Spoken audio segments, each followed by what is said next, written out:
I've decided to have Mom come live with us here. My husband's sudden cohabitation announcement nearly made me drop my cup. What? You can't just spring something like that on me. It's impossible here. Mom's been suddenly left alone and is very sad. So I was thinking she could stay with us for a while. She'll move in next week. I was of course worried about my mother-in-law who had suddenly lost her husband in a car accident. But why on earth would he decide on living together without consulting me? I was angry about the sudden news, but I tried to convince myself that it would be okay for just a short while. However, to my astonishment, the following week my mother-in-law arrived with a moving company in tow. Oh. What's all this stuff? What's going on here? I sold my house because it's definitely more comfortable here. I thought, if I'm gonna move, I might as well. What? When I looked at my husband, he was grinning mischievously at me. Didn't I tell you I was going to invite Mom to live with us? This is my house. You need to obey the orders of the head of the household. Make sure you take good care of Mom. What? Head of the household. What are you talking about? This is the place I'm renting from my cousin Lisa, remember? Had my husband forgotten something that important? I know that. But right now, I'm the one paying the steep rent here. If you can't obey me, then get out of this house. Huh? Although $2,500 is just half of the rent. I wanted to argue, but I decided it was better to let them face reality squarely, so I held back what I wanted to say. I packed my belongings into a suitcase and silently decided to leave the house. This is no good. After leaving the apartment, I sighed heavily and made a phone call. I'm Sarah Johnson, 35 years old. I opened a facial spa and it's been 7 years now. I went to vocational school to become a beautician, but during my studies, my career aspirations shifted. Believing that true beauty starts with healthy skin, I decided to start my own business after years of training at a salon. My husband Kyle and I have been married for 3 years and have been living together. Kyle was a high school classmate, and we reconnected at our 10-year reunion. While chatting excitedly with friends about our obsession with natural stone bracelets at the time, Kyle cut in. Eh? If you want to boost your love luck, maybe rose quartz would be better? Eh? Why? And how do you know that? Oh, I got interested in gemstones a while back. You know, we're getting to that age where marriage and serious relationships come to mind, and I just thought rose quartz seemed promising for that. Kyle, with his hair still tousled from sleep as usual, piqued my interest with his casual remark. He was always known as bedhead among the girls at school due to his odd hair. And I knew he was indifferent to his looks or rumors, but I never imagined he was so knowledgeable. Later, at the after-party, I found out he was also into my favorite anime and he shared lots of rare insights. From there, I, taken with Kyle, started reaching out and eventually, it led to us dating. Today marks our 2nd anniversary of dating. I want to be with you next year too, so how about we get married? Eh? Is this a proposal? Yeah, what else would it be? I just didn't expect you to say it so casually. Kyle was an odd guy, but he was a fun and comfortable presence for me, and I saw no reason to refuse. 2 years into our marriage, an opportunity, or rather, a golden chance, came my way. It was an incredible offer from my beloved older cousin Lisa. Lisa, who was 10 years my senior, had always doted on me since I was a child. Since we were both only children, we were still very close, like sisters. Her proposal was indeed marvelous, but it might have been too stimulating for us as a couple, or perhaps just for Kyle. I never expected that it would lead to such a conclusion. Starting next month, my husband's job is taking us abroad for 2 years. Sarah, why don't you live in our condo while we're gone? No way. I can't afford the rent for a place like that. Lisa's husband, John, has been successful with his business since he was young, and honestly, he's way richer than I could ever imagine. Lisa herself became an independent management consultant a few years ago and has been steadily increasing her profits. Sarah, you mentioned before that you can't seem to make more than $5,000 a month, right? Why don't you try living like a celeb for once?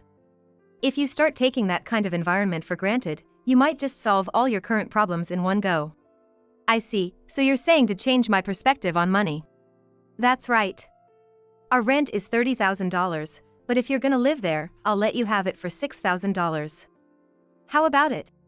My head spun. Even my current rent of $1,800 feels steep. But honestly, I really like our current place and don't want to let it go. But John says he's okay with renting it out to you as an investment. The owner of Lisa's condo is a friend of John's. Mr. Otomo is someone who supports entrepreneurs, so when Lisa brought up my story, he agreed right away. I get that it's a good offer, but can I discuss it with Kyle before I decide? Of course. I'll be looking forward to your response. At this point, I'd been running my salon for 5 years, but no matter how hard I tried, there's a limit to what I can do alone. I had almost given up on the idea that my monthly income would ever exceed $10,000. That's why the mere thought of the amount was already pressuring me. When I trudged home, my husband was into his new workout routine. I cautiously brought up Lisa's offer. Why not? It'd be a bigger space and super close to work. Kyle, less concerned with overtime, worked as an in-house designer for a corporation. He's the type who wants to spend his time only on what he likes. Commuting from Lisa's condo would cut down the travel time significantly. But it'll be a bigger financial load than before, you know? It's for your growth, isn't it? I'm fine either way, so just work it out with Lisa. Even after marriage, my husband has been indifferent to anything outside his interests. Probably, except for the shorter commute, he isn't really interested in the details. Even as I explained the terms of living there and the rent, he just nodded, and I wondered if he was actually listening.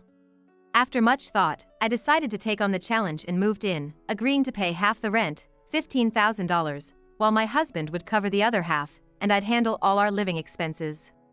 I was determined to gamble these 2 years on my life. Wow, this is amazing. That's incredible. That was our first reaction when we stepped into the high-end rental property. I thought we could actually live in the side closet for shoes, and the living room, which was over 430 square feet, seemed perfect for throwing a grand party. The standout feature was a white leather sofa in the vast space. We're told to use the furniture and appliances as they are, but they're all kinds I'd never afford in my life. It hardly felt like home. We had never even stayed in a hotel suite, so the place felt incredibly lavish, almost uncomfortably so. Now I understand what Lisa was talking about. If we get used to this environment, our perspective might really change. Yeah, indeed. And so, our life in a luxury condo began. Familiarity can be a frightening thing. Within 3 months, the place we used to tense up and started feeling like a sanctuary. It even changed my approach to work. Since we moved here for a reason, I started thinking about what we could do to take advantage of the location. I'm thinking of taking the plunge and hiring someone for my salon. I'm considering doing workshops or something with the extra time. That's what people have been requesting, right? If you want to do it, Sarah, you should give it a shot. I run a beauty-related social media account personally, and I had requests for a while to host workshops or tea parties where people could talk to me directly. Since then, it's been a trial and error process, learning and practicing every day. It was exhausting, but the results were well received, and before I knew it, I was easily making over $10,000 a month. I changed, but the environment also had a big impact on my husband, Kyle. In what way, you ask? His appearance changed. He probably thought it would be problematic for the neighbors if he continued to neglect his appearance. He's making sure his hair is neat and he's dressing sharper when he goes out. Although, as a result of getting ready to go out, the house ends up a mess. You know, I started getting approached by people at work who I've never talked to before. I bet. Even I think you look the best you ever have. The first year after we moved, our life was really going well. The dark cloud loomed when my mother-in-law, who found out about our new place through the New Year's cards, came to visit. She has a hobby of taking classes and has a lavish, vain personality. I was surprised when I saw the address. What an amazing house. I never imagined Kyle would move into a place like this. I'm so proud. My mother-in-law was as surprised as we were. Oh, this house is. Right? I can step up when I need to, Kyle said, cutting me off, grinning as if he had rented the place himself. And then gesturing for me to be quiet with a finger to his lips. The class I attend is close by. It's easy to stop by on my way home, so I'll be dropping in from time to time. Sure, just make sure to let us know before you come over. I know that. I had a bad feeling about this. After retiring, my father-in-law enjoyed fishing with his buddies, often going on trips. Because of this, my mother-in-law started to come over to stay more often when my father-in-law was out. What bothered me was her sleeping on our white living room sofa. No matter how many times I told her, even laying out a futon on the floor, I'd find her sleeping on the sofa. Mother-in-law, please don't sleep on the white sofa, this is a rented place. Oh, sorry about that. It's just so comfy that I end up sleeping here without realizing. Initially, my mother-in-law was well behaved like a guest, but gradually she started acting as if it was her own house. She was careless with the furniture and appliances, and I was constantly worried she might damage something. Hey, don't you think you're coming over too often, mother-in-law? This isn't our house, you should hold back a little. What? Let me enjoy it, too. This kind of lifestyle doesn't come around often. Plus, you've been asking me to clean the house every time I come, it's been handy for you, right? Kyle hadn't corrected the lie he told my mother-in-law. Since he started dressing properly, he's become really sloppy at home. Having my mother-in-law around to easily ask to tidy up must have been convenient for him. But the cleaning she was supposedly doing only happened at the beginning. Sarah, the house is a mess. Don't just sit there, vacuum the floor. The bathroom is soaking wet. When I got home from work, my mother-in-law was there more often, scolding me. Kyle was influenced by his mother and started blaming me, increasing my stress after coming home.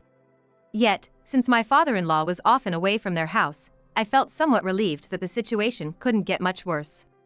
But as my mother-in-law's visits increased, another source of stress piled up for me. My husband has been coming home late. There are nights he comes back drunk in the middle of the night, or sometimes he doesn't come home until the morning.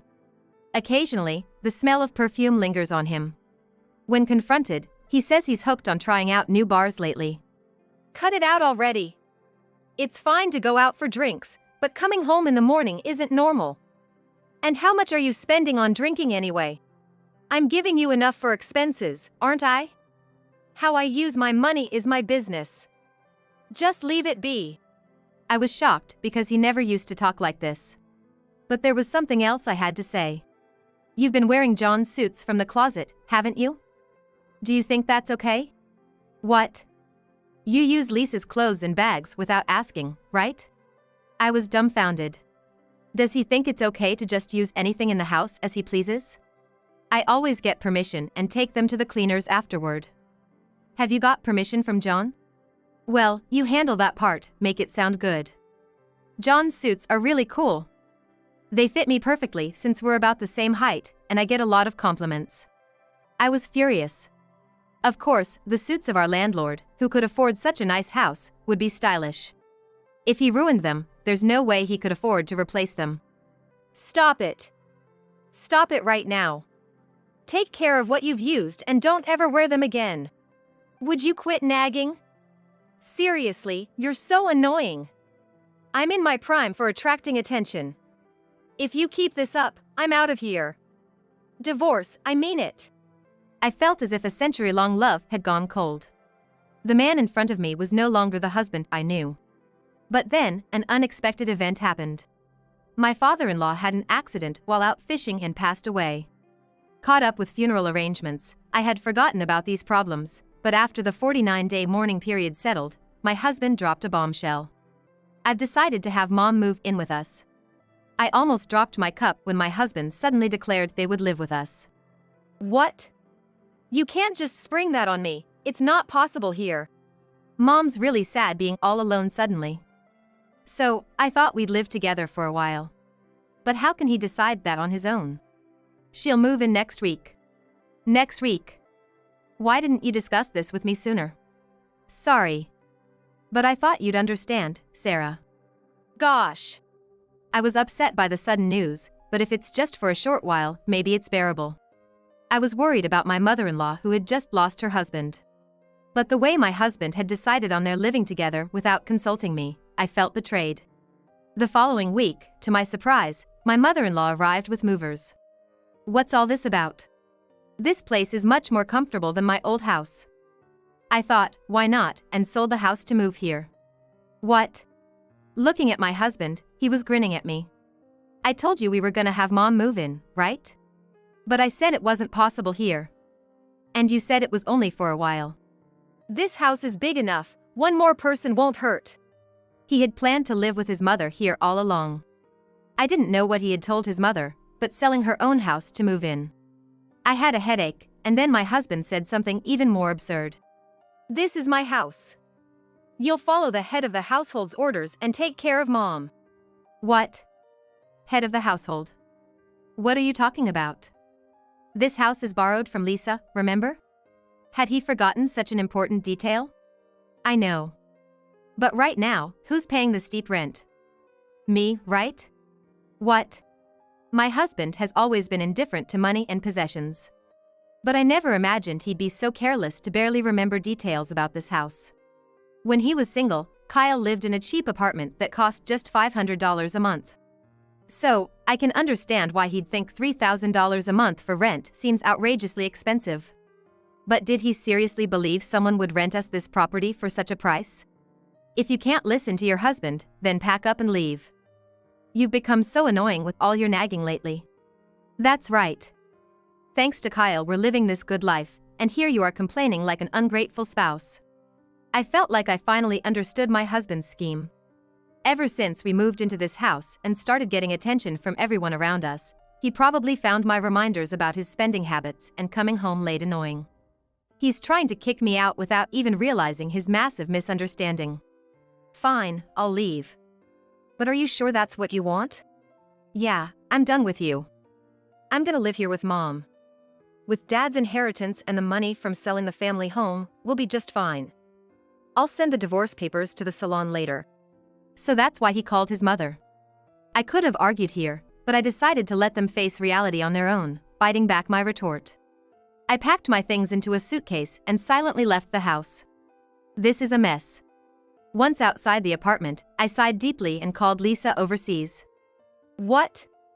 No way I'm gonna let him treat my cousin like that. Just wait a month. Once I'm ready, I'll come back home. Lisa was furious with Kyle's actions and decided to return home half a year earlier than planned. About a month later, I received a call from Kyle. I had received the divorce papers right after leaving, but I knew this call wasn't about that. I thought about ignoring it, but the phone kept ringing. Reluctantly, I answered and heard, "Sarah?" Finally. The management company says the rent hasn't been paid. I've been making the payments as usual. Please, can you check with Lisa what's going on? Did you check the bank account? Yeah, it's got $3,000 in it. I almost burst out laughing. I hadn't made any deposits into that account, and I had withdrawn the balance after leaving the apartment. With just $3,000, you won't even cover the utility bills, let alone rent. How embarrassing it must be to live in a luxury apartment and have your electricity cut off. Why didn't you leave enough money in there? Huh? Why should I pay the utilities for a place I don't even live in anymore? He went silent, probably realizing the absurdity of his request. You have the day off tomorrow, right? I'll come over so we can talk. Yeah, sure. I'd appreciate it. He sounded deflated, even through the phone. That's what he gets for overstepping. I'll make sure he cleans up his own mess. The next day, I went to the apartment with Lisa, who had just returned from abroad. I could have used my key, but I rang the doorbell out of courtesy. It was my mother-in-law who answered. Yes, who is it? Sarah? Why are you back? Didn't you get a divorce? Yes, I did. I'm here to have you vacate the apartment. What? She was shocked, and Kyle showed his face behind her, looking guilty. He hadn't told her about the current situation yet. But the moment he saw Lisa standing behind me, his eyes widened. Lisa, you? Why are you here? I got a call from Sarah and had to come back to the States on short notice. Oh, this is Mr. Thompson, the owner and manager of this apartment. When we told him we were going to have a discussion, Mr. Thompson said he would sit in with us. As we entered the living room, I was shocked by what I saw, even though only a month had passed. The once lovely space looked like it had turned into a storage room. Boxes of my mother-in-law's moving items were piled up at the end of the living room, still unpacked. Lisa let out a small sigh beside me. When we all took a seat on the couch, Mr. Thompson was the first to speak up. So, about the rent for this month, when can I expect the payment? Well, I had deposited the usual $3,000 into the account, but it seems like it hasn't been withdrawn. My husband's face was pitiful as he spoke in a sweaty, murmuring voice. He had bed hair just like in the old days today. Did you seriously think it was $3,000? Didn't I ask you to pay just half of the rent at first? Remember? What? No way, half. You mean it's actually $6,000? I seem to recall something about half. Kyle's face looked shocked before he began to scratch his head frantically.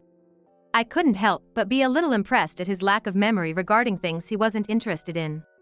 That's right, $6,000. But actually, the rent here is $30,000. What? What kind of figure is that? Maybe I only heard about the amount we were supposed to pay. He meant the amount he was supposed to pay, of course. Beside my husband, my mother-in-law also had her eyes wide open. What? What do you mean $30,000? This is the apartment Kyle was borrowing from an acquaintance, right? No. This apartment belongs to Lisa, whom I rent from. We had a 2-year lease but decided to terminate it 6 months early due to this situation. My mother-in-law's face turned pale as she kept hitting Kyle's knee. What are we gonna do? I sold my house thinking Kyle was earning well. And I've been shopping a lot too. What are we gonna do? She started trembling with her hands covering her mouth. But she quickly turned back to Lisa and pleaded, Lisa, can Kyle and I sign a lease for $3,000? Just for half a year, I can't give up living here so suddenly. Lisa's mouth turned into a frown at my mother-in-law's brazen request. Look. Sarah, help me out here. You know what, you're welcome to move back in too. I felt my own mouth turning into a frown, just like Lisa's. I rented this place to support Sarah's hard work. I won't forgive anyone who tries to kick her out. Lisa turned her gaze to Kyle, who closed his eyes and looked down. But leaving this place was no longer just a simple matter. And to think how carelessly you've treated things. This sofa, for instance, I can't even bring myself to use it anymore. Lisa frowned at the stains and dirt on the once pristine white leather sofa.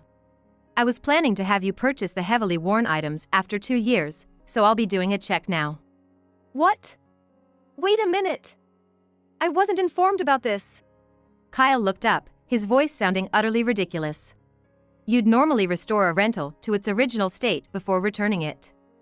It's only right to compensate if you've misused the furniture and appliances we let you use. I'd explained this before, but considering he didn't even remember the rent, such details were unlikely to have stuck in his mind. Lisa walked around the apartment, checking everything. From the kitchen, I heard many sighs, so it was likely that the appliances would be up for purchase. Opening the bedroom closet, Lisa sighed even deeper. Kyle. Did you wear John's suits without permission? I didn't agree to lend you personal items. And, you've treated these quite roughly too. Sorry, but you'll definitely be buying these at the full price. Just as I thought. Despite being told not to wear them anymore. Every suit left in the closet was over $10,000. The only silver lining was that Kyle had only worn 3 suits. Kyle, I'm so disappointed in you. I trusted you with this house because of you and Sarah. I have no sympathy for someone who's hurt my dear Sarah. Kyle's face was ashen, shaking violently. The amount Lisa suggested for the purchases was substantial. And as if to drive the point home, Mr. Thompson began to speak. As for me, I'd like to ask you to pay this month's rent of $30,000, along with the cleaning fee for the room. The rent of $6,000 here is strictly under the contract with Sarah, not with you. And I need you to vacate the place as soon as possible. But, it's impossible to just leave like that. Sarah, please ask her on my behalf too. The mother-in-law, who had been downcast, raised her face and cried out loudly. Why should I? I've already submitted the divorce papers that Kyle sent, so we're strangers now. I have no obligation to help a stranger. Mr. Thompson looked at the mother-in-law with a pitying gaze, yet firmly presented the harsh reality. If you can't vacate immediately, I'll have to sue for illegal occupation. Why do I have to go through this? I can't stand this anymore. The mother-in-law screamed and stood up, then left the room. Kyle was stunned for a while as if his soul had left him, but then looked at me with a plea for help. Sarah. I'm sorry. I've finally woken up. I got carried away, thinking I was rich. I lost my mind. That's right. You seem to have come to your senses. Sorry, it really was all my fault. Let's start over from scratch in a new place. No matter what he said now, it no longer touched my heart. Our trust was broken, and I had also overheard that Kyle had been fooling around with other women. It's not gonna work. Like I said earlier, we're already divorced. Besides, even though I filed for divorce in anger, after a month, I have no regrets, and I've moved on completely. I looked back at my husband with a full smile.